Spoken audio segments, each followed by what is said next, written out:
आपणा सर्वांना तारणाऱ्या प्रभू येशू ख्रिस्ताच्या नावामध्ये सलाम। या सुंदर सकाळी पुन्हा एक वार मी प्रभूला धन्यवाद देतो। त्याने ही सुवर्ण वेळ दिली, त्याच्या चरणी येऊन त्याचं गौरव करण्याची, त्याची स्तुती आणि प्रशंसा करण्याची। सर्व गौरव त्या जिवंत आणि सामर्थ्य प्रभूला मिळो, त्याला धन्यवाद मिळो। आजच्या या आठवड्याच्या पहिल्या दिवशी या प्रभुवारी आपण सर्वजण एकत्रित आलो असताना त्या स्वर्गीय प्रभूला आपण धन्यवाद देऊया, त्याचे उपकार स्तुती आपण करूया, त्यालाच गौरव, त्याला महिमा आणि सन्मान देऊया। ह्यावेळेस आपण समोर जात असताना एक स्तोत्र ह्यावेळेस वाचणार आहोत। हे आपणा सर्वांकरिता वाचतो, स्तोत्र संहिता 95। जर आपल्या जवळ बायबल असेल तर कृपा करून उघडून तुम्ही देखील आपल्या बायबलमध्ये वाचा। मी वाचत असताना मी वाचतो आपणा सर्वांकरिता स्तोत्र संहिता 95। उपकार स्मरण्याचे गीत। या होया आपण परमेश्वराचा जय जयकार करू, आपल्या तारणदुर्गाचा जय जयकार करू। उपकार स्मरण करीत आपण त्याच्या पुढे जाऊ, स्तोत्रे गात त्याचा जय जयकार करू। कारण परमेश्वर थोर देव आहे, सर्व देवाहून तो थोर राजा आहे। त्याच्या हाती पृथ्वीची खोल स्थले आहेत, पर्वतांची उंच शिखरे ही त्याचीच आहेत। समुद्र त्याचा आहे, त्यानेच तो उत्पन्न केला, कोरडी भूमी ही त्याच्याच हाताने घडविली गेली। या होया परमेश्वर जो आपला उत्पन्न करता, त्याच्या पुढे आपण गुडघे टेकू, त्याची उपासना करू, त्याला नमन करू। कारण तो आपला देव आहे आणि आपण त्याच्या कुरणातील प्रजा, त्याच्या हातचा कळप आहो। आज तुम्ही त्याची वाणी ऐकाल तर किती बरे होईल। मरीबा येथल्याप्रमाणे, रानात मत्सा येथील प्रकरणाच्या दिवशी केल्याप्रमाणे तुम्ही आपले मन कठीण करू नका। तेव्हा तुमच्या वडिलांनी जरी माझी कृती पाहिली होती, तरी त्यांनी माझी परीक्षा केली व मला पारखले। 40 वर्षे त्या पिढीचा मला वीट आला। मी म्हणालो, हे बहकलेल्या मनाचे लोक आहेत, यांनी माझे मार्ग जाणले नाहीत। म्हणून मी रागाने शपथ वाहून म्हणालो, हे माझे विसाव्यात निश्चित येणार नाहीत। आमेन। देवबाप करो, या वाचलेल्या स्तोत्राद्वारे आपल्या सर्वांना तो आशीर्वादित करो। उपकार स्मरणाचं हे स्तोत्र, याला गीत म्हटलेलं आहे। आणि या ठिकाणी आपल्याला पाहायला भेटतं की स्तोत्रकर्ता जो आहे तो इतिहासाची आठवण करून देत आहे, विशेष करून इस्रायल लोकांना, की देवबापाने किती अद्भुत रीतीने त्याच्या निवडलेल्या त्या राष्ट्राला त्या मिसर देशातून, त्याच्या त्या दास्यत्वातून बाहेर काढलं आणि त्याने जो करार अब्रामाशी केलेला होता, तो करार तो कशा प्रकारे त्याने जपला आणि तो जपत आहे सार्वकालिकतेमध्ये, तो विश्वासयोग्य आहे। त्याच्या विश्वासयोग्यतेबद्दल त्या ठिकाणी आपल्याला शिकायला भेटतं। वचन 1 यामध्ये स्तोत्रकर्ता सर्व त्याच्या प्रिय लेकरांना आव्हान करत आहे की तुम्ही या होया आपण परमेश्वराचा जय जयकार करू, आपल्या तारणदुर्गाचा जय जयकार करू। तो म्हणतो की तो आपला सुटका देणारा प्रभू आहे, तो आपल्याला सर्व स्थितीमध्ये सहाय्य करणारा प्रभू आहे आणि म्हणून त्याचा जय जयकार आपण करूया। आणि सगळ्यात महान म्हणजे त्याने आपल्याला त्याच्या भयंकर क्रोधापासून सुटका दिलेली आहे, त्या प्रभू येशू ख्रिस्ताच्या द्वारे, त्याच्या वधस्तंभावरील कार्याद्वारे। आणि म्हणून ख्रिस्ताकडे पाहत असताना ख्रिस्ताद्वारे आज तो स्वर्गीय पिता आपला पिता आहे आणि आपण त्याची लेकरं आहोत। आणि म्हणून प्रभू येशू ख्रिस्ताच्या द्वारे आपण त्याच्या चरणी नम्र होऊया, त्याला धन्यवाद देऊया, त्याची उपकार स्तुती, त्याला गौरव आणि सन्मान देऊया। यावेळेस आपण प्रार्थना करू आणि याच्या भक्तीला आपण सुरुवात करूया। प्रार्थना करूया। हे आमच्या महान सामर्थ्यशाली पित्या, तू जो स्वर्ग सिंहासनारूढ आहेस आणि अखिल विश्वावर राज्य करणारा, सर्वस्वावर राज्य करणारा आमचा सर्व सामर्थ्य प्रभू आहेस, त्या तुझ्या चरणी प्रभू आम्ही नम्र होऊन प्रभू येशू ख्रिस्ताच्या नावामध्ये नतमस्तक होतो। पवित्र बापा, तू एकमेव असा पवित्र प्रभू आहेस, ज्याच्यासारखा दुसरा कोणीच नाही, तो अनन्य आहेस देवबापा। पवित्र बापा, तू सर्व सामर्थ्य आहेस, तू अविनाशी आहेस, तू सनातन आहेस। आणि पवित्र देवबापा, तू कधी न बदलणारा आहेस, तो आपला करार जपणारा प्रभू आहे, तू विश्वासयोग्य आहे देवबापा। आम्ही देवबापा अविश्वासणारे, देवबापा आम्ही भटकणारे, बहकलेले, भ्रष्ट अशा असताना देखील प्रभू तू तुझ्या महान करुणेने, दयेने देवबापा आमच्यासारख्या अपात्र लोकांना जगाच्या स्थापनेपूर्वी देवबापा त्या निवडलेल्या त्या लोकांमध्ये संधी तू दिलेली आहेस. ख्रिस्त येशू ठाई देवबापा त्या योग्य वेळेमध्ये तुझ्या महान सुवार्तेने पवित्र आत्म्याच्या सामर्थ्याने देवबापा ते अति मौल्यवान विनामूल्य तारण तो आम्हाला दिलंस. ख्रिस्ताच्या द्वारे प्रभू तो आम्हाला नीतिमान ठरविलेला आहे. ख्रिस्तामध्ये पवित्र बापा तो आम्हाला आज दोषी म्हणून पाहत नाही तर तुझी लेकरं म्हणून पाहत आहेस. म्हणून आम्ही तुझे उपकार मानतो. पवित्र बापा ही तुझी केवळ दया आणि कृपा आहे. देवबापा हे आमच्यामध्ये काहीतरी चांगलं किंवा आम्ही फार उच्च शिक्षित किंवा काहीतरी आहे म्हणून नाही, तर पवित्र बापा ही केवळ तुझी कृपा आहे आणि ख्रिस्ताचं कार्य आहे. म्हणून प्रभू आम्ही ख्रिस्ताच्या वधस्तंभाकडे आमची लक्ष लावितो आणि पवित्र बापा याबद्दल तुला गौरव आणि सन्मानितो. पवित्र बापा आजच्या या आठवड्याच्या पहिल्या दिवशी या प्रभुवारी सर्व तुझी प्रिय लेकरं एकत्रित आले असताना तुझ्या पवित्र वचनामध्ये आम्ही जात असताना आम्ही तुझ्या हाती पडतो. जे गीत आम्ही गाऊ पवित्र बापा त्याद्वारे तू गौरविला जा, तू उंचविला जा. जे वचन आज आमच्या जीवनासाठी येणार आहे त्याद्वारे तो आम्हाला बोध कर. देवबापा आम्हाला तू सुधार, आमची स्थिती आमची लायकी तो आम्हाला दाखव. ख्रिस्ताचं गौरव आणि स्वर्गीय पित्या तुझं गौरव तो आम्हाला यातून दाखव. आणि देवबापा अधिक नम्र तो आम्हाला कर. सर्व गौरव तुला मिळू दे. तुझ्या वचनाच्या ठाई पवित्र बापा तो आम्हा प्रत्येकाला समर्पित कर. पुन्हा एक वार सर्व आदर महिमा व सन्मान आम्ही तुला प्रभू येशू ख्रिस्ताच्या नावामध्ये देत ही प्रार्थना प्रभू येशूच्या नावामध्ये मागतो म्हणून तो ऐक. आमेन. ह्यावेळेस आपण देवाच्या गौरवासाठी एक गीत गाणार आहोत. संपूर्ण जगा देखता ख्रिस्ताला धरी मी, तयाची वार्ता सांगता लज्जा न मानी मी. या गीताद्वारे आपण प्रभूला धन्यवाद देऊ, त्याची उपकार स्तुती त्याचं गौरव आपण करूया.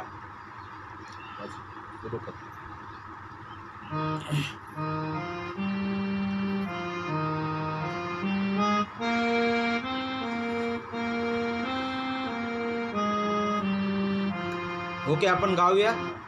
संपूर्ण जगा देखता ख्रिस्ताला धरी मी, तयाची वार्ता सांगता लज्जा न मानी मी. ख्रिस्त राय मला पामरा तारिले, दिव्य तेज मम मनी घातले. दृष्टी विश्वासे हृदयी पावलो, आनंदी सुखी मी झालो. हे नाम येशू गोड फार, तो माझा पूर्ण श्रेय. नाही मला तो टाकना, त्या ठाई मी निर्भय. ख्रिस्त राये मला पामरा तारिले, दिव्य तेज मम मनी घातले. दृष्टी विश्वासे हृदयी पावलो, आनंदी सुखी मी झालो. तया जीवात्मा सोपिला, सदा तो रक्षणा. तो न्याय काळी ही मला नाही सोडना. ख्रिस्त राय मला पामरा तारिले, दिव्य तेज मम मनी घातले. दृष्टी विश्वासे हृदयी पावलो, आनंदी सुखी मी झालो. मलाही तो देवासमोर प्रेमाने पत्करी. स्वर्गात माझा हर्ष तो अक्षय वाढवी.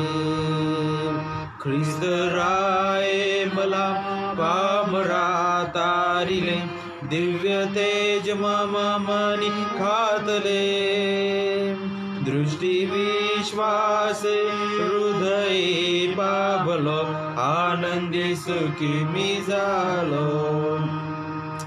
खरंच किती सुंदर हे गीत आहे, जे ख्रिस्ताचं गौरव पूर्णपणे प्रगट करणारा आहे, त्याची महानता प्रगट करणारे आहे. की खरंच पहा ध्रुपद काय सांगतं या गीताचं. ख्रिस्त राय मला पामरा तारिले, दिव्य तेज मम मनी घातले, दृष्टी विश्वासे हृदयी पावलो, आनंदी सुखी मी जाहलो.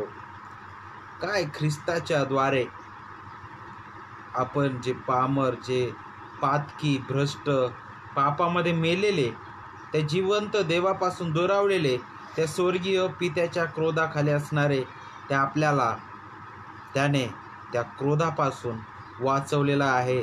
त्याने ती खंडणी भरून दिलेली आहे पित्याकडे.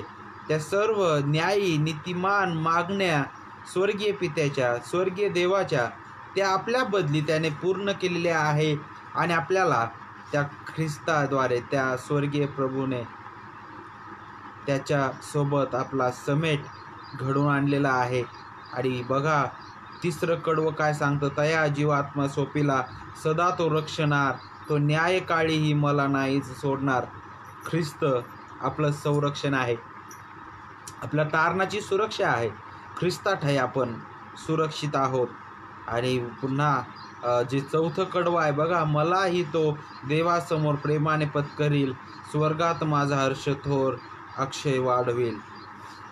ख्रिस्ताद्वारेच सर्व सुरक्षा आहे आपली आत्मिक, आणि सर्व काही ख्रिस्तासाठी, आणि सर्व काही ख्रिस्त आहे. आणि म्हणून या सर्व या गीताद्वारे त्या स्वर्गीय प्रभूला मान, महिमा आणि सन्मान प्राप्त हो. यावेळेस आपण आपल्या आजच्या म्हणण्याकडे जाणार आहोत. देवाच्या वचनावर आज आपण विचार करणार आहोत. प्रभूला आपण गौरव आणि सन्मान देणार आहोत. विशेष करून आजचा जो विषय आहे तो विषय आहे नीतिमान ठरणे. आणि ख्रिस्ती जीवनामधील किंवा ख्रिस्ती तत्वामधील सर्वात महत्त्वाचं हे तत्व आहे. आणि हे असं तत्व आहे ज्यावर मंडळी उभे आहे की ढासळलेले आहे ते लगेच समजतं. कारण नीतिमान ठरणे ज्यावेळेस एका व्यक्तीला, एका पाप्याला ते योग्य रीतीने समजतं, ते देवाचं नक्कीच दान आहे. देवाच्या त्या महान सामर्थ्याने ते घडतं. परंतु जर नीतिमान ठरणे हा विषय आपण समजून घेत असताना, ते आपण जाणून घेत असताना, आपली लायकी, आपली स्थिती जर आपल्याला समजली नाही, देवाचं गौरव जर आपल्याला समजलं नाही, जर आपण त्याच्यासमोर नम्र होत नाही, तर आपल्यामध्ये काहीतरी चुकीचं घडत आहे. कारण नीतिमान ठरणे हा विषय किंवा हे पवित्र शास्त्रीय तत्व ख्रिस्ती जीवनाची सुरुवात दाखवणारा आहे एका पापी व्यक्तीच्या जीवनामध्ये. आणि आज आपण विशेष करून नीतिमान ठरण्याविषयी 4 महत्त्वाचे सत्य पाहणार आहोत. त्या अगोदर जे मूळ भाषा आहे ग्रीक आणि हिब्रू, त्यानुसार नीतिमान ठरणे याचा अर्थ काय आहे नेमकं, त्याबद्दल आपण थोडक्यात पाहूया. आता ग्रीकमध्ये ज्यावेळेस आपण मूळ भाषेमध्ये नीतिमान या शब्दाबद्दल विचार करतो किंवा नीतिमान ठरण्याबद्दल, नीतिमत्वाबद्दल विचार करतो, तर त्यासाठी जो शब्द वापरण्यात आलेला आहे तो शब्द आहे डिकायोसिस. डिकायोसिस असा शब्द आहे. आणि दुसरा एक शब्द वापरण्यात आलेला आहे ज्याला डिकायो अशा प्रकारे तो शब्द वापरण्यात आलेला आहे. आणि ज्याचा अर्थ होतो नीतिमत्वता बहाल करणं, नीतिमत्व खात्यात जमा करणं, नीतिमान घोषित करणं. त्याचबरोबर हिब्रूमध्ये जो शब्द वापरण्यात आलेला आहे नीतिमान ठरण्याकरिता तो शब्द आहे सॅदॅक. आणि त्याचा अर्थ होतो निरपराधीपणा प्रमाणित करणं. निर्णय घेणं, नीतिमान घोषित करणं. आणि अशाच प्रकारचा एक शब्द, आणखी एक शब्द याच्यामध्ये जुन्या करारामध्ये वापरण्यात आलेला आहे. ज्यावेळेस नीतिमत्वाबद्दल बोललं जात आहे, तर तो ज्यावेळेस योसेफ आणि त्याच्या भावांविषयी आपण विचार करतो, ज्या ठिकाणी त्याचे भाऊ जे आहेत त्यांची आपण काय म्हणू शकतो की त्यांची जी बाजू आहेत त्या योसेफाकडे मांडत आहेत की आम्ही कसे योग्य आहोत किंवा आम्ही त्यावेळेस चुकलो, परंतु ते त्याच्यासमोर कशा प्रकारे समजूतदारपणाने वागत आहे. त्या ठिकाणी तो शब्द वापरण्यात आलेला आहे आत्ता जो आपण पाहिलेला आहे, म्हणजे निरपराधीपणा प्रमाणित करणं. आणि दुसरा जो शब्द वापरण्यात आलेला आहे हिब्रूमध्ये, तो त्याला राशा म्हणतात. राशा, ज्याचा जो अर्थ आहे तो म्हणजे दुष्ट, देवाविरुद्ध, पापी आणि भ्रष्ट, अशा प्रकारे तो शब्द आहे. आणि तो शब्द नीतिमान ठरण्याच्या विरुद्ध किंवा त्याच्या अगोदरची जी स्थिती दाखवणारा तो शब्द आहे. आता ज्यावेळेस आपण नीतिमान ठरणे या विषयाविषयी विचार करतो, तर काही व्याख्या त्याच्याबद्दल काही अभ्यासकांनी दिलेल्या आहेत. त्या व्याख्या आपण आज अगोदर पाहणार आहोत. त्यामधील पहिली जी व्याख्या आहे ती वेस्टमिन्स्टर लघु प्रश्न उत्तरावली त्यामधून घेण्यात आलेली आहे. प्रश्न क्रमांक 33, ज्यामध्ये अशा प्रकारे प्रश्न दिलेला आहे की नीतिमान गण्यतेने म्हणजे काय. आणि या प्रश्नाला उत्तर अशा प्रकारे दिलेलं आहे की नीतिमान गण्यतेने ही क्रिया देवाच्या विनामूल्य कृपेने घडते. कशा प्रकारे घडते? देवाच्या विनामूल्य कृपेने घडते. आणि तिच्याद्वारे प्रभू आपले सर्व पाप क्षमा करतो व त्याच्या दृष्टीने आपणास नीतिमान म्हणून स्वीकारतो. त्यात तो ख्रिस्ताची नीतिमत्ता आपल्या खात्यात टाकतो व आपण ती केवळ विश्वासाने स्वीकारतो. नीतिमान ठरण्याबद्दल खूप सुंदर व्याख्या वेस्टमिन्स्टर लघु प्रश्न उत्तरावली या जे प्रश्न आणि उत्तराद्वारे जो अभ्यासक्रम आहे त्याद्वारे दिले गेलेले आहे. आणि त्यामध्ये आपल्याला स्पष्ट पाहायला भेटतं की नीतिमान गण्यतेनं ही क्रिया पूर्णपणे विनामूल्य आहे. हे कार्य पूर्णपणे देवाचं आहे आणि ते देवाच्या कृपेने घडतं. आणि त्या कार्याचा जो प्रमाण आहे किंवा त्या कार्याचा परिणाम जो आहे तो कशा प्रकारे आहे, त्याद्वारे काय होतं की प्रभू आपले सर्व पाप क्षमा करतो व त्याच्या दृष्टीने तो आपल्याला काय करतो, नीतिमान म्हणून स्वीकारतो ख्रिस्तामध्ये. आणि त्यात तो ख्रिस्ताची नीतिमत्ता जो आहे ते आपल्या खात्यात टाकतो व आपण ती केवळ विश्वासाने स्वीकारतो.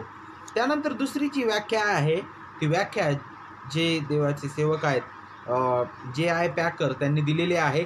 ते मार्टिन ल्युथरविषयी बोलत असताना अशा प्रकारे ते म्हणतात की मार्टिन ल्युथर हे स्पष्ट करतात की विश्वासाने नीतिमान ठरणे हे असे तत्व आहे जे हे निश्चित करतं की मंडळी ही उभी आहे की ढासळलेली आहे. पहा काय या ठिकाणी आपल्याला पाहायला भेटत आहे की मंडळी ही उभी आहे की ढासळलेली आहे, हे ह्या तत्वानुसारच क्लिअर होतं. विश्वासाने नीतिमान ठरणे हे असे तत्व आहे, हे निश्चित करतं की मंडळी ही उभी आहे की ढासळलेली आहे. ज्या प्रकारे ते म्हणतात की मार्टिन लुथर यांच्या हे शब्द बोलण्यामागचा अर्थ असा आहे, J.I. पॅकर म्हणतात की ज्या प्रकारे नवीन कराराच्या काळात नीतिमान ठरणे हे तत्व समजून त्यावर विश्वास ठेवून मंडळी देवाच्या कृपेमध्ये उभी आहे आणि जिवंत आहे. परंतु जी मंडळी ख्रिस्तावरील विश्वासाने नीतिमान ठरणे या तत्वाकडे दुर्लक्ष करते, हे तत्व नाकारते, अशी मंडळी देवाच्या कृपेपासून पडलेली आहे, ती जीवनापासून वाहवत गेलेली आहे. अशी मंडळी अंधकार आणि मृत अशा स्थितीमध्ये जगत आहे. जी मंडळी हे तत्व नाकारते जी मंडळी या तत्वाकडे दुर्लक्ष करते, ती मंडळी जीवनापासून वावत गेलेली आहे. ती मंडळी अंधकार आणि मृत अशा स्थितीमध्ये जगत आहे. त्यानंतर थॉमस वॉटसन जे आहेत ते नीतिमान ठरण्याबद्दल बोलत असताना ते माणसाची स्थिती दाखवत आहे, की बघा ते काय म्हणतात, आपण पात्र होतो म्हणून देवाने आपल्याला नीतिमान ठरविले नाही, तर नीतिमान ठरणे हे आपल्याला पात्र ठरविते ख्रिस्तामध्ये. तर अशा काही व्याख्या आहेत आणि अशा पुष्कळ व्याख्या आपल्याला पाहायला भेटतील. परंतु आजच्या दिवसाकरिता या व्याख्या मला असं वाटतं हा विषय समजण्यासाठी आपल्यासाठी पुष्कळ आहेत. आणि ह्या स्पष्ट करतात की नीतिमान ठरणं म्हणजे काय आहे. नीतिमान ठरणं जर आपण पाहिलं तर सरळ सरळ एका भाषेमध्ये की आपण जे अपराधी, आपण जे पातकी, देवाच्या दृष्टीने देवाच्या क्रोधाखाली असणारे, ते आपल्याला ख्रिस्ताद्वारे विनामूल्य ख्रिस्ताचं नीतिमत्व आपल्यावर बहाल केलेलं आहे आणि ख्रिस्ताद्वारे आपल्याला निर्दोषी ठरवण्यात आलेलं आहे. त्याचे नीतिमत्वता आपल्याला बहाल करण्यात आलेले आहे. ही केवळ त्याची कृपा आणि त्याची दया आहे. तर या आजच्या या विषयाकडे वळत असताना आपण आजच्या काही सत्यांकडे विचार करणार आहोत. विशेष करून 4 सत्य आपण पाहणार आहोत आणि त्यासाठी जो संदर्भ आहे तो संदर्भ आहे रोमकरास पत्र याचा 5वा अध्याय वचन 1 आणि 2. आपण ह्यावेळेस वाचूया. विश्वासाचा परिणाम. म्हणून आपण विश्वासाने नीतिमान ठरविलेले आहो, म्हणून आपणाला आपल्या प्रभू येशू ख्रिस्ताच्या द्वारे देवाबरोबर शांती आहे. आपण ज्या कृपेमध्ये आहो त्यात आपला प्रवेशही त्याच्याद्वारे विश्वासाने झाला आहे आणि आपण देवाच्या गौरवाच्या आशेचा अभिमान बाळगतो. आमेन. देवबाप करो या वाचलेल्या वचनाद्वारे आपण सर्वांना तो आशीर्वादित करो. विशेष करून या 2 वचनावर आज आपण आजच्या सकाळी विचार करणार आहोत. मी पुन्हा एक वार ती वचनं तुमच्याकरिता वाचत आहे. रोमकरास पत्र 5वा अध्याय वचन 1 आणि 2. ह्यास्तव आपण विश्वासाने नीतिमान ठरवलेले आहोत, म्हणून आपल्याला आपला प्रभू येशू ख्रिस्ताच्या द्वारे देवाबरोबर शांती आहे. आपण ज्या कृपेमध्ये आहोत तिच्यात आपला प्रवेशही त्याच्याद्वारे विश्वासाने झाला आहे आणि आपण देवाच्या गौरवाच्या आशेचा अभिमान बाळगतो. या 2 वचनावर विचार करत असताना आपण विशेष करून 4 सत्य पाहत आहोत आणि त्यामधील पहिलं सत्यामध्ये आपण पाहणार आहोत की नीतिमान ठरण्याबद्दल जे चुकीचे गैरसमज किंवा चुकीचे जे दृष्टिकोन आहेत ते कोणते आहेत. त्यानंतर दुसऱ्या ठिकाणी आपण दुसरं जे सत्य पाहणार आहोत ते म्हणजे नीतिमान ठरण्याचे साधन. तिसरं जे सत्य आहे ते आपण पाहणार आहोत की नीतिमान ठरल्यामुळे मिळणारे आशीर्वाद. आणि चौथ्या सत्यामध्ये आपण पाहणार आहोत की नीतिमान ठरण्याचा निष्कर्ष काय आहे. तर या आपण पहिल्या सत्याकडे वळत असताना पुन्हा एक वार आपण विचार करूया की नेमकं नीतिमान ठरविण्याविषयीचे चुकीचे विचार किंवा दृष्टिकोन काय आहेत. नीतिमान ठरणे हा जो शब्द आहे तो तारणाशी निगडीत असणारा शब्द आहे. तारले जाणे. तारण या शब्दाचा अर्थ काय होतो बरं? सुटका. सर्वसाधारणपणे सुटका अशा प्रकारे त्याचा अर्थ होतो. परंतु पवित्र शास्त्रीय दृष्टीने तारण या शब्दाचा अर्थ आहे देवाच्या पवित्र क्रोधापासून आणि त्या सार्वकालिक न्यायापासून, सार्वकालिकतेमध्ये सुटका आणि त्या जिवंत देवासोबत ख्रिस्ताद्वारे समेट म्हणजे तारण. आणि या तारणाच्या कार्यामध्ये काय होत आहे बरं? देव अतिपवित्र आहे, तो सर्व सामर्थ्य आहे आणि मनुष्य त्याची स्थिती जर आपण पाहिली पवित्र शास्त्रानुसार तर तो भयंकर आहे, तो पापी आहे, तो भ्रष्ट आहे, तो जिवंत देवासमोर कधीच उभं राहू शकत नाही. आणि असा हा भ्रष्ट, पापी आणि भयंकर अपराधी व्यक्ती त्या जिवंत देवासमोर उभं राहण्यास बिलकुल लायक नाही. तो स्वतःहून त्याचं ते पाप घेऊन, त्याचा अपराधीपणा घेऊन, त्याचा तो भ्रष्टता घेऊन तो देवासमोर उभं राहणं अशक्य आहे. कारण देव अतिपवित्र आहे, तो पापाचा भयंकर रीतीने तिटकारा करणारा आहे, तो पाप बिलकुल पाहू शकत नाही. आणि अशा नीतिमान आणि न्यायी आणि पवित्र देवासमोर जर उभं राहायचं आहे तर मात्र त्या भ्रष्ट, पापी आणि भयंकर अशा त्या मनुष्याला नीतिमान ठरण्याची गरज आहे. आणि त्याच्यामध्ये नीतिमान होण्यासाठी किंवा नीतिमान ठरण्याकरिता काहीच नाही. कारण पवित्र शास्त्र हे शिकवतं की ख्रिस्त विरहित तुमची सत्कर्म देखील ही त्या घाणेरड्या चिंधीप्रमाणे आहे. त्याच्यामध्ये चांगलं असं काहीच नाही की ज्याद्वारे तो स्वतःला नीतिमान घोषित करू शकतो. परंतु आज जगामध्ये जर आपण पाहिलं तर तारणाबद्दल आणि नीतिमान ठरण्याबद्दल विशेष करून प्रत्येक धर्माविषयी जर विचार केला, प्रत्येक तत्वाविषयी, प्रत्येक लोकांविषयी जर आपण विचार केला तर अनेक वेगवेगळे विचार आहेत. आणि त्यामधील एक प्रचलित विचार म्हणजे ज्या विचाराशी सर्वच प्रकारचे लोक जे आहेत ते ठाम आहेत किंवा त्या विचाराशी सहमत आहेत, तो म्हणजे काय बरं, की आपलं तारण जे आहे ते आपल्या कर्मावर अवलंबून आहे. मी जितकं चांगलं करत राहील, मी जितकं चांगलं माझ्याकडून घडेल, तितकं चांगलपणाचा जो तराजू आहे तो भारी होत जाईल आणि मला तितकं नीतिमत्व प्राप्त होईल आणि मी तितक्या प्रमाणात माझी जी आहे ती स्वर्गापर्यंत जाण्याची जी वाटचाल आहे ती जवळ येईल आणि मग मी स्वर्गामध्ये उभं राहू शकेल. कारण माझं चांगुलपण हे ठरवणार आहे की मी स्वर्गात जाईल की नाही. परंतु बायबल सांगतं की तुमच्यामध्ये चांगुलपण म्हणून घेण्यासाठी किंवा चांगलं म्हणून घेण्यासाठी काहीच नाहीये, कारण तुमची स्थिती अशा प्रकारची आहे. त्याच प्रकारे अशा अनेक विचार आहेत की जितके चांगले कर्म, सत्कर्म मनुष्य करतो तितके तो नीतिमान आहे, आणि असे अनेक विचार लोकांचे आहेत. आणि त्याच प्रकारे ख्रिस्ती म्हणून घेणारा किंवा ख्रिस्ती समजणारा स्वतःला असा एक पंथ आहे, परंतु तो ख्रिस्त विरोधी आणि ख्रिस्ती नसणारा पंथ आहे, तो म्हणजे रोमन कॅथलिक.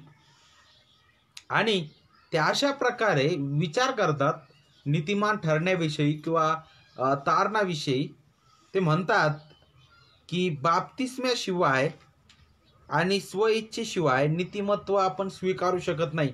त्यांचा पहिला जे तत्व आहे किंवा पहिला जो विश्वास आहे ते अशा प्रकारे मानतात की बाप्तिस्म्याशिवाय आणि स्वइच्छेशिवाय आपण नीतिमत्व स्वीकारू शकत नाही. दुसरं म्हणजे ते म्हणतात की देवाची कृपा जी आहे, देवाच्या कृपेला मनुष्याच्या स्वइच्छेने काय करणं गरजेचं आहे, मनुष्याने सहकार्य करणं गरजेचं आहे. जर त्याने सहकार्य केलं नाही तर मनुष्य जो आहे तो नीतिमान ठरणार नाही. म्हणजे देवाच्या कृपेसोबत मनुष्याच्या पण सहकार्याची गरज आहे त्यामध्ये. त्यानंतर तिसरे जी चुकीचे विचार आहेत ते म्हणतात की नीतिमान ठरणे हे मनुष्याच्या नीतिमत्तेवर अवलंबून आहे. तो मनुष्य किती नीतिमान आहे, तो किती चांगला वागतो, तो किती चांगला आणि किती नम्र आहे, त्याच्यावर नीतिमान ठरणं हे तत्व अवलंबून आहे. त्यानंतर ते म्हणतात की बाप्तिस्म्याच्या विधीद्वारे जो विश्वास प्राप्त होतो त्याद्वारे मनुष्य नीतिमान ठरतो. बाप्तिस्म्याच्या विधीद्वारे जो विश्वास प्राप्त होतो त्याद्वारे मनुष्य काय होतो म्हणे, नीतिमान ठरतो. त्यानंतर त्यांचा समोरचा जो विश्वास आहे तो म्हणजे बाप्तिस्म्यानंतर जर मनुष्याने पाप केलं तर तो नीतिमत्व गमावतो आणि मग पुन्हा जर ते नीतिमत्व त्याला प्राप्त करायचं आहे तर त्यांनी एक अशा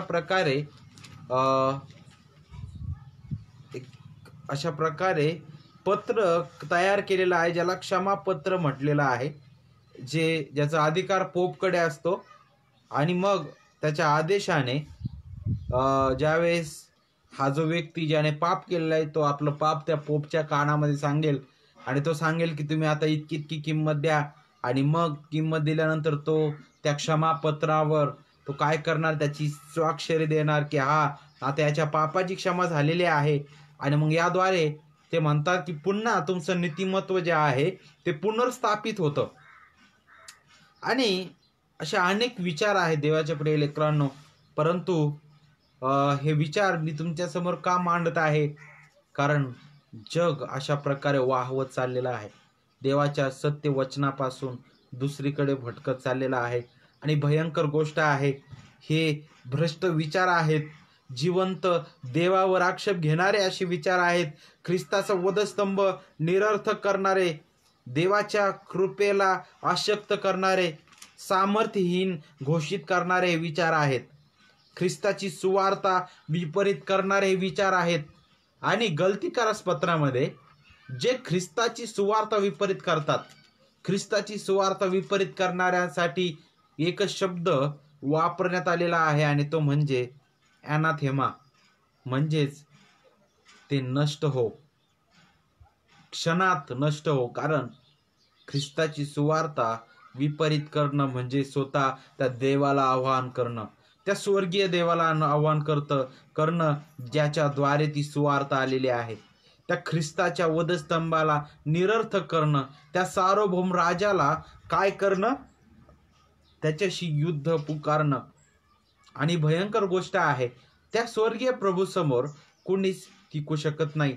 ही भयंकर आणि पापी आणि भ्रष्ट लोकांची एक झलक आहे. देवाच्या विरुद्ध आणि देवाच्या वचनाचा विपर्यास कशा प्रकारे होत आहे. परंतु पवित्र शास्त्रीय दृष्टीने आपण नीतिमान ठरण्याबद्दल विचार करत असताना आपण आताच जे पाहिलेले आहेत की चुकीचे विचार आहेत, आता संपूर्ण जे विचार आहेत त्याबद्दल आपण विचार करत असताना त्यांचं निरासन करत असताना मला असं वाटतं की हा विषय पूर्ण होत असताना त्या सर्व जे प्रश्न आहेत त्यांचं निरासन होणार आहे. आणि विशेष करून आपण आता नीतिमान ठरणे या विषयाकडे वळत असताना नीतिमान ठरण्याचे साधन काय आहे त्याबद्दल आपण पाहूया. आता रोमन कॅथलिक तत्वानुसार नीतिमान ठरण्याचं साधन म्हणजे देवाच्या कृपेसोबत तुमचं सहकार्य. त्यानंतर तुम्ही बाप्तिस्मा करत आहात, तो बाप्तिस्मा पाण्याद्वारे करत असलेला बाप्तिस्मा ते साधन आहे तुमचं स्वर्गात जाण्यासाठी. तुमची सत्कर्म तुम्ही जितकं चांगलं करत राहाल ते साधन आहे नीतिमान ठरण्याकरिता. आणि ही भयंकर गोष्ट आहे, कारण देवाचं वचन स्पष्ट सांगतं की तुमच्यामध्ये काही चांगलं नाही की ज्याद्वारे तुम्ही स्वतःला निर्दोष ठरवू शकता किंवा त्या जिवंत देवासमोर उभं राहू शकाल. असं तुमच्याकडे काहीच नाहीये. तुम्हाला ख्रिस्ताच्या नीतिमत्वाची गरज आहे. आणि त्याबद्दलच पाऊल या ठिकाणी 5व्या अध्यायामध्ये तो मार्गदर्शन करत आहे. आणि विशेष करून ज्यावेळेस आपण 5व्या अध्यायाकडे येतो रोमकरस पत्राच्या आणि रोमकरस पत्राच्या पहिल्या 4 अध्यायांविषयी विचार करतो तर खूप सुंदर रीतीने पाऊल जो आहे अशा प्रकारचे जे तत्व त्यावेळेस सुद्धा प्रचलित होते की कर्म केल्याने आपण नीतिमत्व प्राप्त करू शकतो. आणि यहुदी लोकांचे अशा प्रकारे विचार होते की मोशेचं नियमशास्त्र जे आहे ते पालन केल्याने आम्ही नीतिमान ठरतो, देवासमोर फार उच्च आम्ही ठरतो. आणि म्हणून पौल काय म्हणत आहे की मनुष्य त्याच्यामध्ये अशी कोणती चांगुलपणा नाही, त्याच्यामध्ये असं काही चांगलं नाही की तो स्वतःहून ते देवाचं नियमशास्त्र पाळण्याकरिता योग्य आहे, पात्र आहे. त्याच्यामध्ये ती ताकद नाही की देवाचं नियमशास्त्र तो पूर्णपणे काटेकोरपणे पाळू शकेल, कारण तो भ्रष्ट आहे, तो आपल्या अपराधामध्ये पातकामध्ये मेलेला आहे. आणि म्हणून पौल पहिल्या अध्यायामध्ये म्हणत आहे की सर्व परराष्ट्रीय जे आहेत ते भ्रष्ट मनाने चालणारे आहेत, त्यांच्यावर देवाचा क्रोध स्वर्गावरून काय होत आहे वर्षलेला आहे. दुसऱ्या आणि तिसऱ्या अध्यायामध्ये तो म्हणत आहे की यहुदी लोक सुद्धा त्यातून सुटलेले नाही, जे स्वतःला धार्मिक म्हणवणारे आहेत ते सुद्धा देवाच्या क्रोधाखाली आहेत, ते सुद्धा त्यांच्या स्वतःच्या धार्मिक म्हणवणाऱ्या त्या कर्मांनी त्या देवासमोर निर्दोष असे उभे राहू शकणार नाहीत, कारण सर्व मानवजात पापी आहे. आणि तिसऱ्या अध्यायामध्ये तो ते स्पष्ट करत आहे की सर्वांनी पाप केला आहे आणि ते देवाच्या गौरवाला उणे पडलेले आहे. सर्वांनी पाप केलेले आहे, ते देवाच्या गौरवाला उणे पडलेले आहे. नीतिमान ठरण्याची गरज का आहे मनुष्याला? कारण सर्व मानवजात भयंकर भ्रष्ट पापे आहे, कोणीच नीतिमान नाही, एक देखील नाही. तिसरा अध्याय आपल्याला शिकवितो सर्वांनी पाप केलेला आहे, देवाच्या गौरवाला उणे पडलेले आहे, देवाच्या पवित्र क्रोधाखाली ही देवाच्या पवित्र क्रोधाखाली सर्व मानवजात आहे आणि मनुष्याची स्थिती आहे.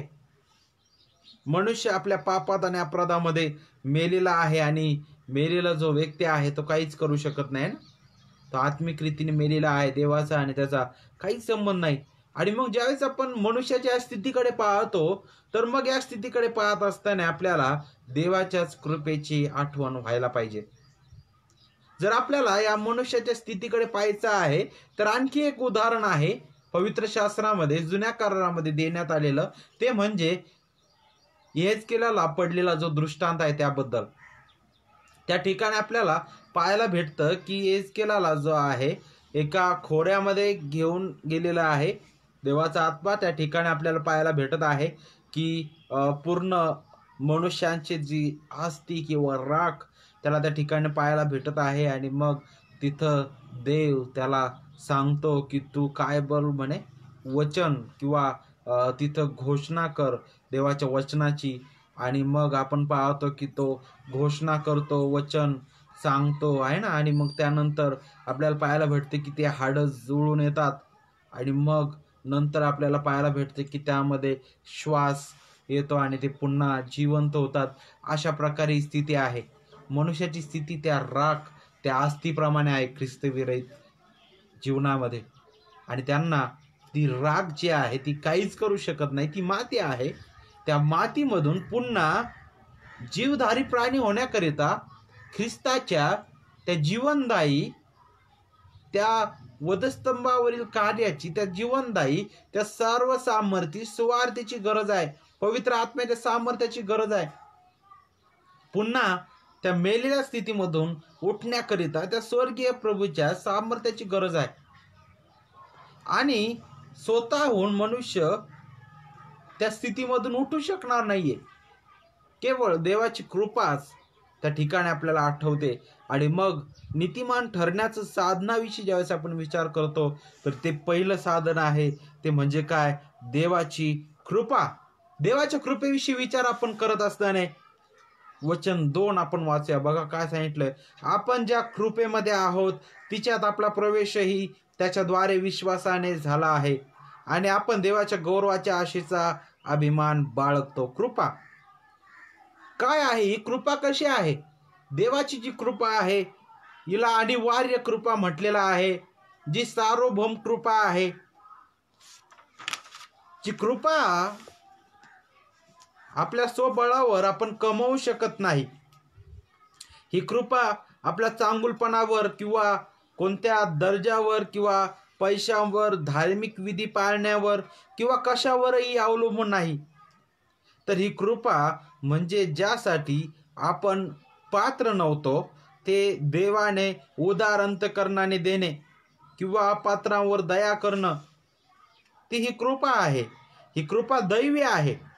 ही सार्वभौम कृपा आहे, जी सार्वभौम देवापासून आपल्यासारख्या भयंकर पाप्यामधील काही पाप्यांवर करण्यात आलेली आहे. आणि इफिस 1:4 नुसार ही कृपा येशू ख्रिस्ताच्या ठाई, ख्रिस्त येशू ठाई पित्याने केलेली आहे. ही कृपा जी आहे ही कधी केली? ही कृपा इफिस 1:4 नुसार जगाच्या स्थापनेपूर्वीच करण्यात आलेली होती. ही कृपा देवाच्या सत्संकल्पाप्रमाणे त्याच्या स्वइच्छेने करण्यात आलेली आहे. त्या तारणदायी कृपेची योजना जी आहे ती देव जो पिता याने जगाच्या स्थापनेपूर्वी केली. काही लोक अशा प्रकारे म्हणतात की देवाला सर्व काही माहीत आहे, त्याला सुरुवातीला शेवट माहीत आहे आणि मग त्याने मनुष्याची निवड कशी केली की त्याने भविष्याकडे पाहिलं की हा जो मनुष्य आहे तो भविष्यामध्ये फार चांगला वागणार आहे, खूप चांगला दिसणार आहे, तो चांगला पैशावाला किंवा त्याच्यामध्ये फार काहीतरी चांगलं आहे, म्हणून आता मग हा भविष्यामध्ये चांगलं दिसत आहे तर याच्यावर मी आता कृपा करतो. नाही, कृपा अशा प्रकारे नाही. तर कृपा ही अशा प्रकारे आहे की ज्यासाठी आपण अपात्र होतो ते देवाने उदार अंतकरणाने आपल्याकरिता देणं. आणि कशासाठी आपण अपात्र होतो? जीवनाकरिता, ख्रिस्ताकरिता, देवाचा तो क्रोध शमविण्याकरिता, सार्वकालिक त्या जीवनाकरिता आपण अपात्र होतो. ते आपल्याला ख्रिस्ताद्वारे त्याने त्याच्या उदार अंतकरणाने दिलेलं आहे. त्याची ही कृपा आहे, ही सार्वभौम कृपा आहे, जी आपल्या कोणत्या चांगुलपणावर कधीच अवलंबून नाही. ही त्याच्या स्व इच्छेचं कार्य आहे. त्याच्या स्वसंकल्पाने सत्संकल्पाने त्याने ही जगाच्या स्थापनेपूर्वीच ज्यांच्यावर केलेली आहे त्यांना तो त्याच्या योग्य वेळेमध्ये त्याच्या महान सुवार्तेने, ख्रिस्ताच्या सुवार्तेने, पवित्र आत्म्याच्या सामर्थ्याने, त्या कृपेने तो ते तारण विश्वासाच्या द्वारे आणि ख्रिस्तावरील विश्वासाच्या द्वारे तो देतो. मग या कृपेच्या कार्याबद्दल ज्यावेळेस आपण विचार करतो तर या कृपेच्या कार्यामध्ये त्रैकत्व कार्यरत आहे. देव जो पिता, देव जो पुत्र आणि देव जो पवित्र आत्मा. ही जी कृपा आहे, या कृपेची योजना किंवा या कृपेमधील योजना करणारा जो आहे तो देव जो पिता आहे, याने जगाच्या स्थापनेपूर्वीच त्याची योजना केलेली आहे. ह्याच कृपेचं प्रगटीकरण किंवा ह्याच कृपेची अंमलबजावणी ख्रिस्ताने त्या वधस्तंभावर पूर्ण केलेली आहे. आणि ह्याच कृपेचं लागूकरण देव जो पवित्र आत्मा जो आहे तो त्याच्या निवडलेल्या लोकांच्या जीवनात ख्रिस्ताच्या त्या सार्वभौम सुवार्तेने करत आहे. त्रैकत्व सर्व ठिकाणी कार्यरत आहे तारणाच्या कार्यामध्ये. आणि मग हेच साधन आहे नीतिमान ठरण्याचं, देवाची कृपा, अनिवार्य कृपा, जे आपल्यावर, आपल्या स्वबळावर, आपल्या स्वकर्मावर, जे आपल्या कोणत्या चांगुलपणावर अवलंबून नाही, जी सार्वभौम आहे, जी अनिवार्य आहे, जी त्या सार्वभौम देवाने त्याच्या स्वइच्छेने, त्याच्या इच्छेने ज्यांना निवडलेलं आहे त्यांच्यावर केलेले आहे. दुसऱ्या साधनाविषयी विचार करत असताना बघा वचन 1 काय सांगत आहे. ह्यास्तव आपण विश्वासाने नीतिमान ठरवलेले आहोत. ती कृपा त्याने केलेली आहे, परंतु त्या कृपेचं लागूकरण तो एका पाप्याच्या जीवनामध्ये कशा प्रकारे करतो? तारणदायी विश्वासाच्या द्वारे. आता तारणदायी विश्वासाविषयी विचार करत असताना देवाच्या प्रिय लेकरांनो, ज्यावेळेस आपण विश्वासाविषयी विचार करतो तर पुष्कळ वेळेस आपल्याला वाटतं की मी ख्रिस्ताला प्रभू म्हणून स्वीकारलंय, त्याला मी प्रभू म्हणतोय म्हणजे मला स्वर्ग भेटला आणि मला आता काहीच गरज नाही. पुष्कळ वेळेस माझा असं विचार येतो आहे ना, पुष्कळ वेळेस आपण विचार करतो की आता ख्रिस्ताची सुवार्ता मला माहीत झालेली आहे आणि मला ते समजलेलं आहे आणि मला आता स्वर्ग अटळ आहे. परंतु पुष्कळ वेळेस आपण त्या तारणदायी विश्वासापासून दूर असू शकतो. कारण तारणदायी विश्वास हा फक्त ख्रिस्ताबद्दलची ओळखच देणारा नाही, तर ख्रिस्ताचं गौरव प्रगट करणारा, ख्रिस्ताच्या अधीन करणारा आणि देवाच्या वचनाच्या ठायी समर्पित करणारा हा विश्वास आहे. हा तारणदायी विश्वास जो आहे तो देवाचं दान आहे. आणि तारणदायी विश्वासाबद्दल बोलत असताना मार्टिन लुथर काय म्हणतात बघा. मार्टिन लुथर म्हणतात की आपण केवळ विश्वासाने तारले गेलो आहो, परंतु तो विश्वास जो तारण देणारा आहे तो एकटा नाही. ते काय म्हणत आहे बघा की आपण केवळ विश्वासाने तारल्या गेलो आहोत, परंतु ज्या विश्वासाने आपण तारल्या गेलेलो आहे तो विश्वास एकटा नाही. म्हणजे पुष्कळ जे लोक आहेत आज या वचनाचा विपर्यास करतात.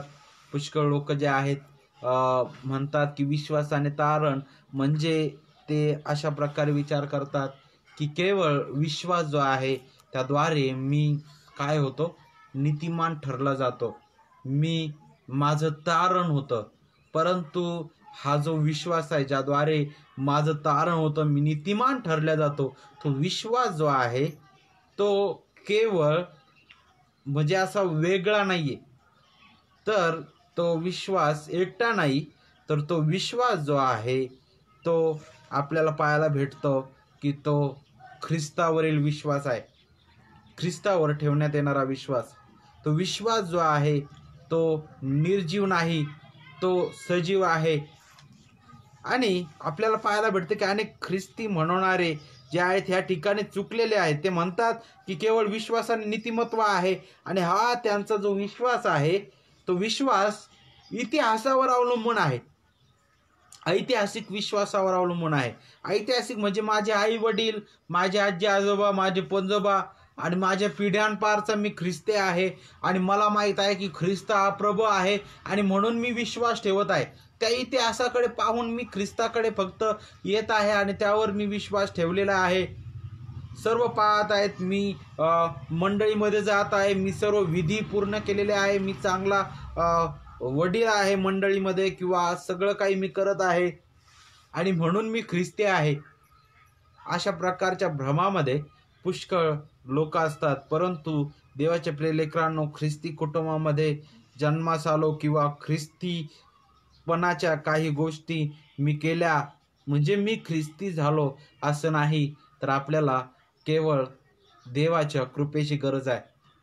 तारण नीतिमान ठरणं हे केवळ कृपेनेच आहे, ते केवळ विश्वासाने आहे. तो विश्वास केवळ तारणाऱ्या प्रभू येशू ख्रिस्तावर आणि केवळ देवाच्या गौरवासाठी ते आहे. ते आपल्या हातामध्ये नाही, ते आपल्या स्वइच्छावर अवलंबून नाही. तर आपल्याला इफिस 2:8 नुसार हे पाहायला भेटतं की तारणदायी विश्वास जो आहे तो देवाच्या कृपेचं दान आहे. तो विश्वास देव त्याच्या पवित्र वचनांद्वारे, सुवार्तेच्या द्वारे त्याच्या निवडलेल्या लोकांच्या जीवनामध्ये पवित्र आत्म्याच्या सामर्थ्याने उत्पन्न करतो, ज्यामुळे त्या पाप्याला त्याच्या भ्रष्टतेची जाणीव होते आणि तारणाऱ्या ख्रिस्ताचे गौरव, नीतिमान न्यायी देवाचा पवित्र क्रोधाची जाणीव त्या भयंकर पापी व्यक्तीला होते. आणि तो हे जाणतो की मी भयंकर पापी आहे, मी अशक्त, दुर्बल, भ्रष्ट आहे, मला तारणाऱ्याची गरज आहे, त्या महान मध्यस्थाची गरज आहे. आणि जो तारणारा ख्रिस्त प्रभू आहे, ज्याने माझ्या पापाकरिता तो वधस्तंभ सहन केला, त्याने देवपित्याच्या त्या सर्व न्यायी नीतिमान मागण्या माझ्या जागी, माझ्या बदली पूर्ण केल्या.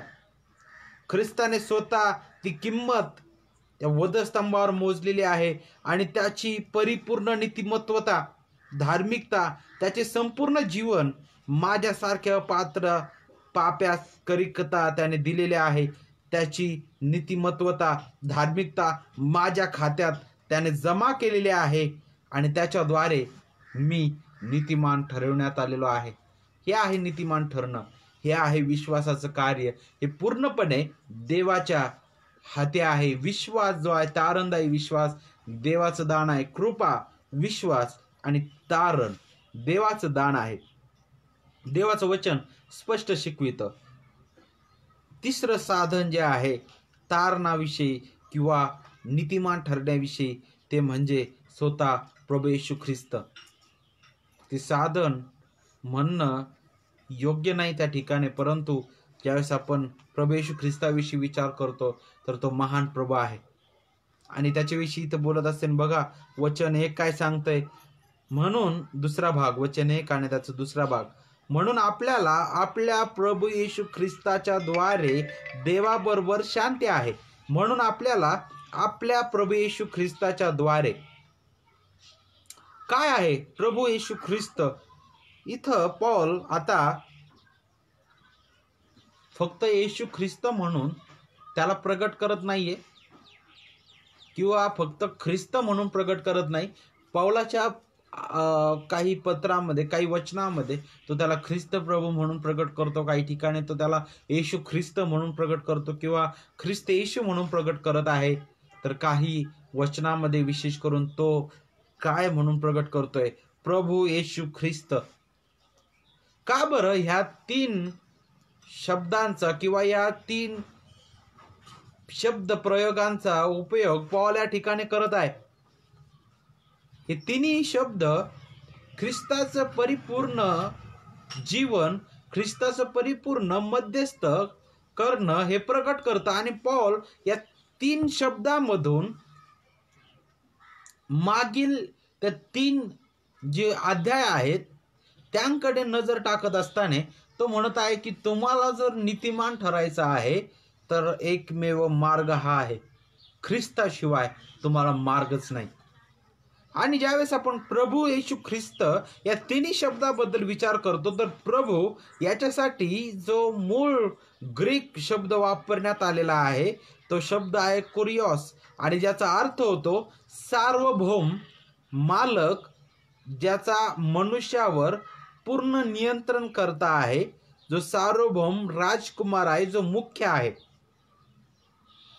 आणि ज्यावेळेस आपण येशू या नावाबद्दल विचार करतो, तर येशू या नावाचा अर्थ होतो तारणारा, यहोवा माझे तारण.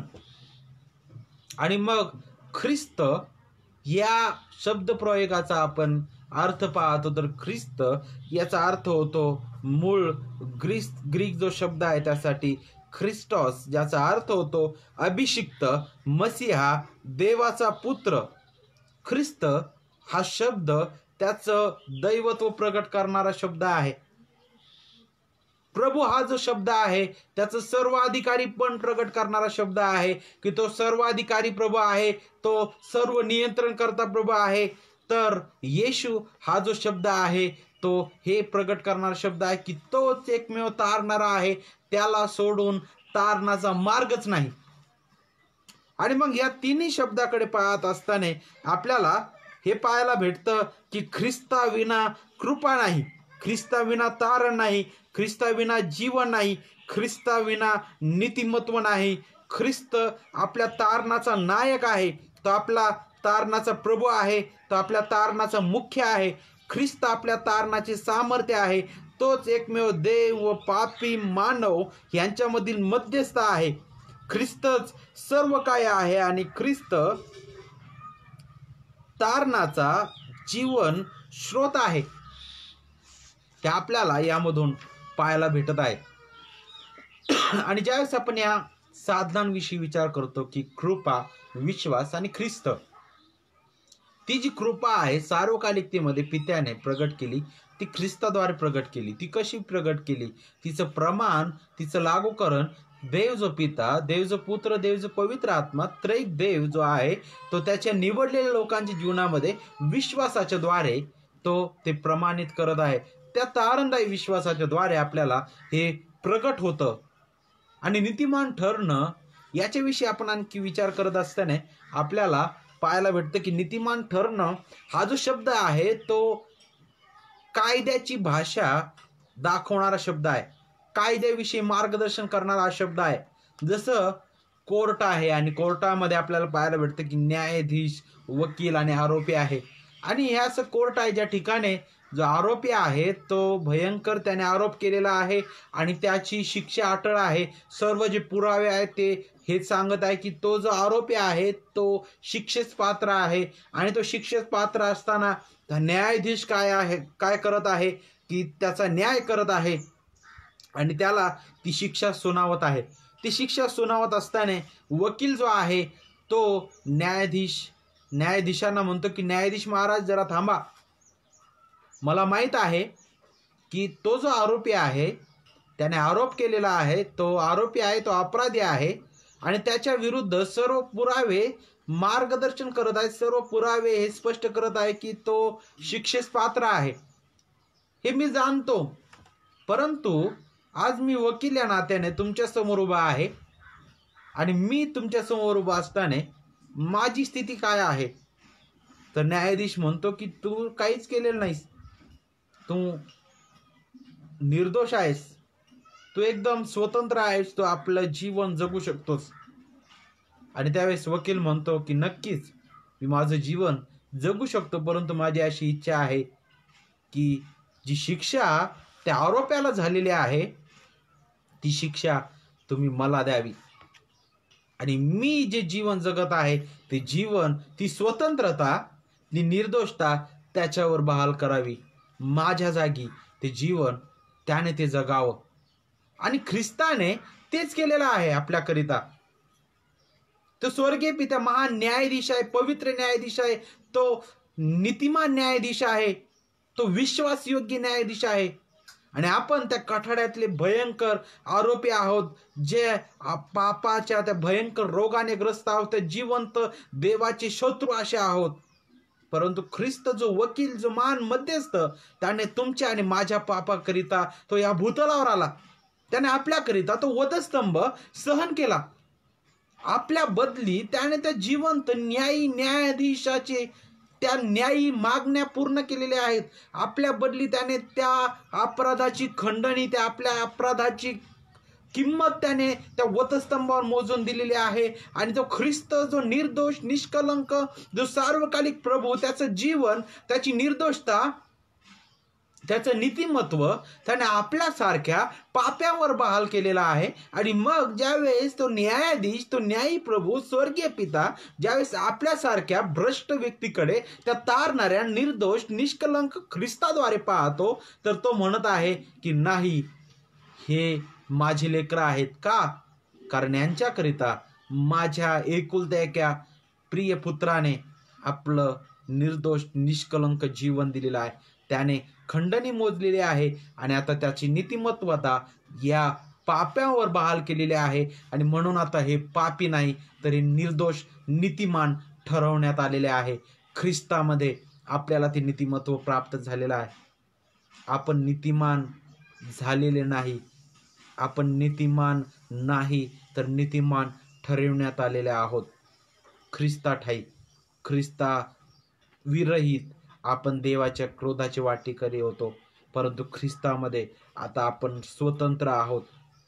पापाच्या त्या जिवंत देवाच्या क्रोधाखाली आपण नाही, कारण ख्रिस्ताने तो संपूर्ण परिपूर्ण देवाचा तो पवित्र क्रोध त्याच्या वधस्तंभावरील कार्याद्वारे पूर्णपणे शमविलेला आहे. आणि आपल्याला आपल्या सर्व पापांची क्षमा ख्रिस्ताने त्या वधस्तंभावरील कार्याद्वारे, त्याच्या जीवनाद्वारे त्याने दिलेले आहे.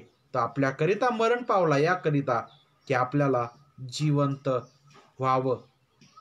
त्याने आपल्याला जीवन दिलेलं आहे. तो महान तारणारा आहे. आणि मग हेच उदाहरण आपल्याला नीतिमान ठरण्याबद्दल अधिक मार्गदर्शन करणारा आहे. तर हे साधनं आहेत नीतिमान ठरण्याचे. ख्रिस्त हा महान आहे, तो महायाजक आहे, तो महान मध्यस्थ आहे, तो प्रभू आहे, तो मुख्य आहे. त्याच्याशिवाय नीतिमत्व नाही, त्याच्याशिवाय जीवन नाही, त्याच्याशिवाय स्वर्गीय पित्यासोबत समेट नाही. मग आता नीतिमान ठरल्यामुळं, नक्कीच आपण नीतिमान ठरलेलो आहोत, तर मग नीतिमान ठरल्यामुळं आपल्याला काय आशीर्वाद मिळालेले आहेत त्याबद्दल देखील आता आपण या पुढच्या सत्यामध्ये शिकत आहोत. पाहूया आपण पुन्हा मी ते 2 वचनं आपणा सर्वांकरिता वाचत आहे. रोमकरास पत्र 5 अध्याय वचन 1-2. ह्याच तो आपण विश्वासाने नीतिमान ठरवलेले आहोत, म्हणून आपल्याला आपल्या प्रभू येशू ख्रिस्ताच्या द्वारे देवाबरोबर शांती आहे. पहिला आशीर्वाद, देवाबरोबर शांती. दुसरा आशीर्वाद, आपण ज्या कृपेमध्ये आहोत, म्हणजे दुसरा जो आशीर्वाद आहे तो म्हणजे आता आपण कृपेमध्ये आहोत, तिच्यात आपला प्रवेशही त्याच्याद्वारे विश्वासाने झाला आहे. प्रवेश. तिसरा जो आशीर्वाद आहे तो आहे प्रवेश. या 3 आशीर्वादांबद्दल आपण आता विचार करणार आहोत. पहिला जो आशीर्वाद आहे देवाबरोबर शांती. काय शांती हा जो शब्द आहे तो आपल्याला काय शिकवणारा आहे? ज्यावेळेस आपण शांती या शब्दाबद्दल मूळ ग्रीक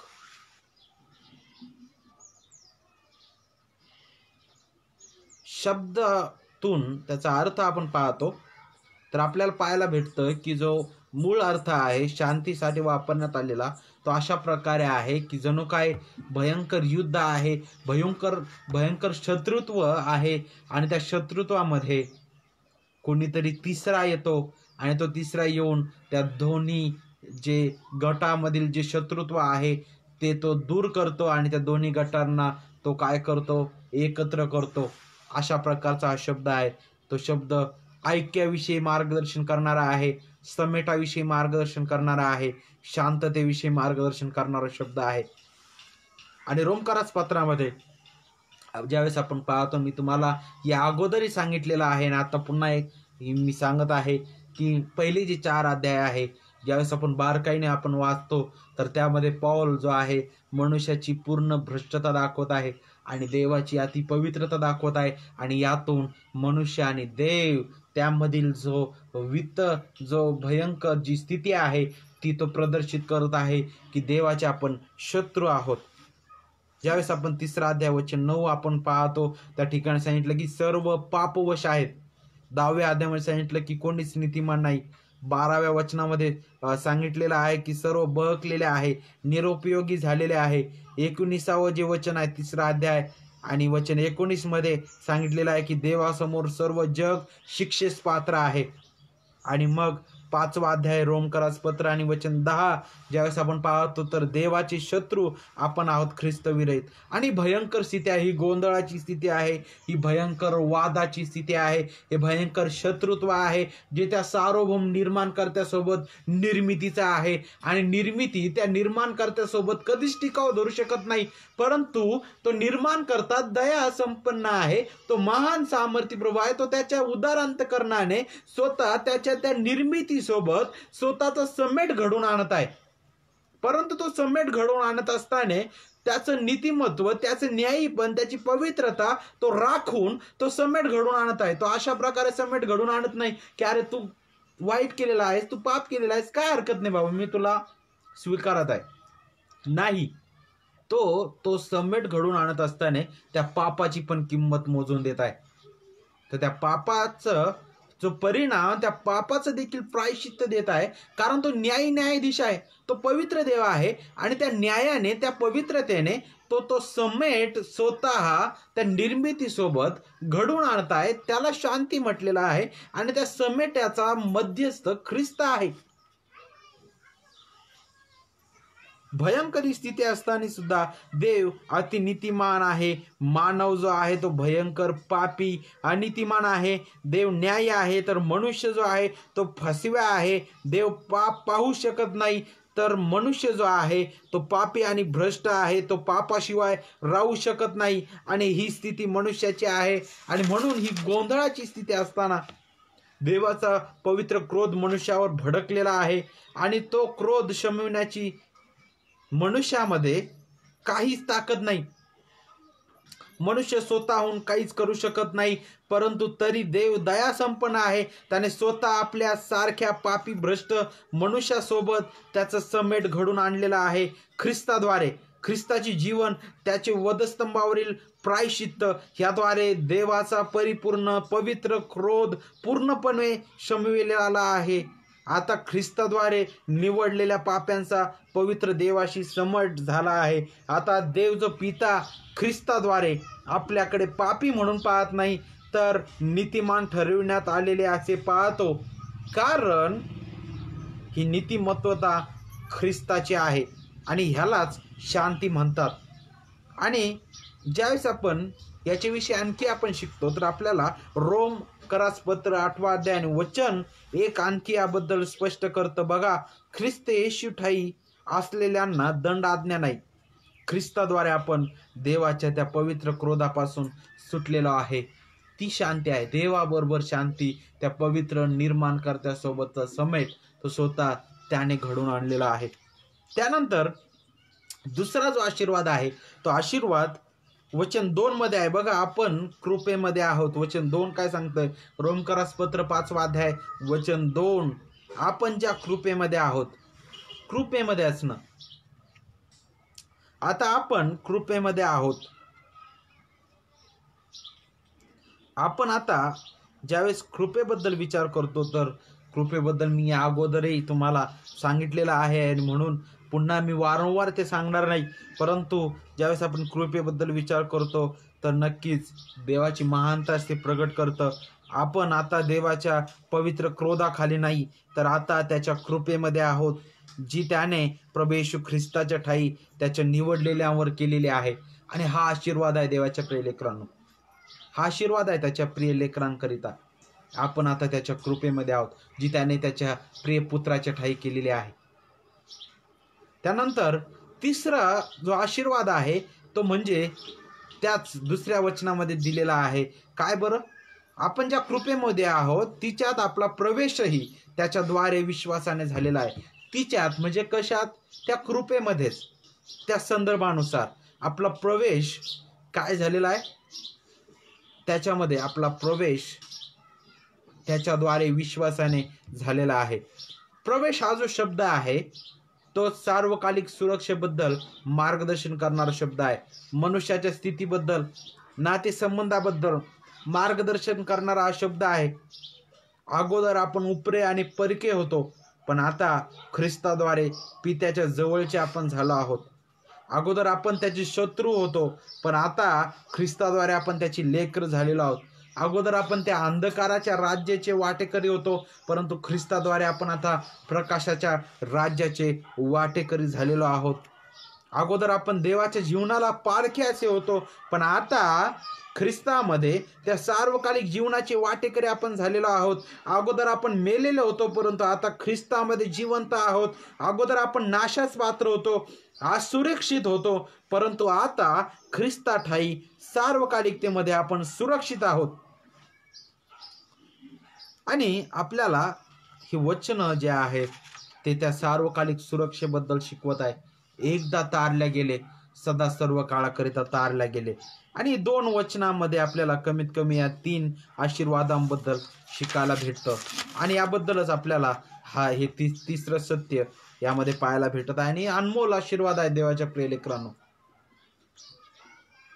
देवाबरोबर शांती, कृपेमध्ये आहोत आणि आपला प्रवेश ही सार्वकालिकता, सुरक्षितता दाखवणारा शब्द आहे. तुम्ही एकदा प्रवेश केलेला आहे, तुम्ही पुन्हा त्यातून बाहेर जाणार नाही. तुमचं तारण सुरक्षित आहे. आता शेवटच्या सत्याकडे वळत असताना नीतिमान ठरण्याचा निष्कर्ष काय आहे, या आपण त्यासाठी वचन वाचूया. रोमकरास पत्र 5वा अध्याय आणि 2रं वचन, त्याचा 2रा भाग. आणि आपण देवाच्या गौरवाच्या आशेचा अभिमान बाळगतो. नीतिमान ठरणे या विषयाअंतर्गत आत्ताच आपण सुरुवातीला काही व्याख्या याबद्दल आपण पाहिलेले आहे. त्यानंतर काही चुकीचे विचार त्यानंतर आपण पाहिले. त्यानंतर नीतिमान ठरण्याच्या साधनाबद्दल आपण विचार केलेला आहे. केवळ कृपेने, केवळ विश्वासाने, केवळ विश्वास ख्रिस्तावर आणि केवळ देवाच्या गौरवाकरिता ते आहे. त्यानंतर आपण नीतिमान ठरल्याद्वारे मिळालेले जे 3 आशीर्वाद आहे त्याबद्दल विचार केला. देवाबरोबर शांती, आता आपण कृपेमध्ये आहोत आणि आपला प्रवेश ही महान सुरक्षा दाखवणारा आहे. आणि आता या विषयाच्या शेवटी येत असताना या विषयाचा जो निष्कर्ष, अंतिमता किंवा ध्येय काय आहे, तर ते ध्येय म्हणजे देवाचं गौरव. आणि रोमकरास पत्र 5वा अध्याय वचन 2, त्याचा 2रा जो भाग आहे तो आपल्याला हे स्पष्ट करत आहे. बघा ते काय म्हणत आहे की आणि आपण देवाच्या गौरवाच्या आशेचा अभिमान बाळगतो. नीतिमान ठरणं हे देवाच्या गौरवाची आशा निर्माण करते. ती आशा ख्रिस्ताठायी आहे आणि देवाच्या गौरवास्तव आहे. ती सार्वकालिक सुरक्षा प्रदर्शित करणारी आहे. आपले तारण ख्रिस्ताठायी सुरक्षित आहे. एकदा तारला गेला, सर्व काळासाठी तारला गेला. आणि हा विषय जेव्हा योग्य रीतीने आपण शिकतो त्यावेळेस आपल्याला नम्र होण्याशिवाय पर्यायच नाही, कारण सर्व काही देवाचे आहे. नीतिमान ठरणे हा विषय मनुष्याला पूर्णपणे त्या पवित्र देवासमोर उपडा पाडतो. मनुष्याला त्याच्या स्वतःवर अभिमान बाळगण्यासाठी कोठेच स्थान नाही, परंतु त्या गौरवी जिवंत देवावर ख्रिस्ताद्वारे आपण या गौरवी आशेद्वारे अभिमान बाळगू शकतो. कारण की राज्य त्याचं आहे, सामर्थ्य त्याचं आहे आणि गौरवही केवळ त्यालाच मिळो. आमेन. आणि या शेवटच्या या विषयाच्या शेवटी येत असताना देवाच्या प्रिय लेकरांनो, खरंच सर्वस्वाचं ध्येय काय आहे? केवळ देवाचं गौरव आहे. आणि मग आज आपल्यासाठी लागूकरण काय आहे? तर लागूकरण हेच आहे की नित्य ख्रिस्ताठायी धन्यवादित असा, ख्रिस्ताच्या अधीन व्हा, त्याच्या वचनाच्या अधीन व्हा. जे विश्वासणारे आहेत त्यांच्यासाठी हे लागूकरण आहे. तर जे अविश्वासणारे आहेत, ज्यांना अजूनपर्यंत ख्रिस्त माहीत नाही, त्यांच्याकरिता हे लागूकरण आहे की ख्रिस्त हा एकमेव तारणारा आहे. त्याच्याशिवाय दुसरा मार्गच नाही, त्याच्याशिवाय स्वर्ग नाही, त्याच्याशिवाय जीवन नाही. म्हणून तो तारणारा प्रभू येशू ख्रिस्त, त्याचवर विश्वास ठेवा, कारण तोच एकमेव तारणाचं द्वार आहे. देवबापा या वचनाद्वारे आपण सर्वांना आशीर्वादित करो आणि विशेष करून नीतिमान ठरणं हा विषय अधिक समजण्यासाठी सहाय्य करो. आपण प्रार्थना करू. प्रभू, आम्ही तुझे उपकार मानतो, धन्यवाद देतो देवबापा. आजच्या सकाळी पुन्हा एक वार आमची लायकी तू दाखविलीस. देवबापा आम्हाला तू पूर्णपणे उघडं केलेलं आहेस. देवबापा आमच्यामध्ये चांगलं असं काहीच नाही. जे काही आहे ख्रिस्ताद्वारे आहे, ख्रिस्ताचं आहे. होय प्रभू, आमचा आत्मिक श्वास ख्रिस्त आहे. आमच्या आत्मिक जीवनाचा स्रोत ख्रिस्त आहे. आमच्या तारणाचा स्रोत ख्रिस्त आहे. जे आम्ही नीतिमान ठरवण्यात आलेलो आहे ते नीतिमत्व ख्रिस्ताचं आहे. होय प्रभू, म्हणून ख्रिस्ताच्या अधीन होण्यास, तुझ्या अधीन होण्यास सहाय्य कर. ख्रिस्त गौरवीला आमच्या जीवनाद्वारे जाऊ दे. तू गौरवीला जाऊ दे रे बापा. पवित्र बापा,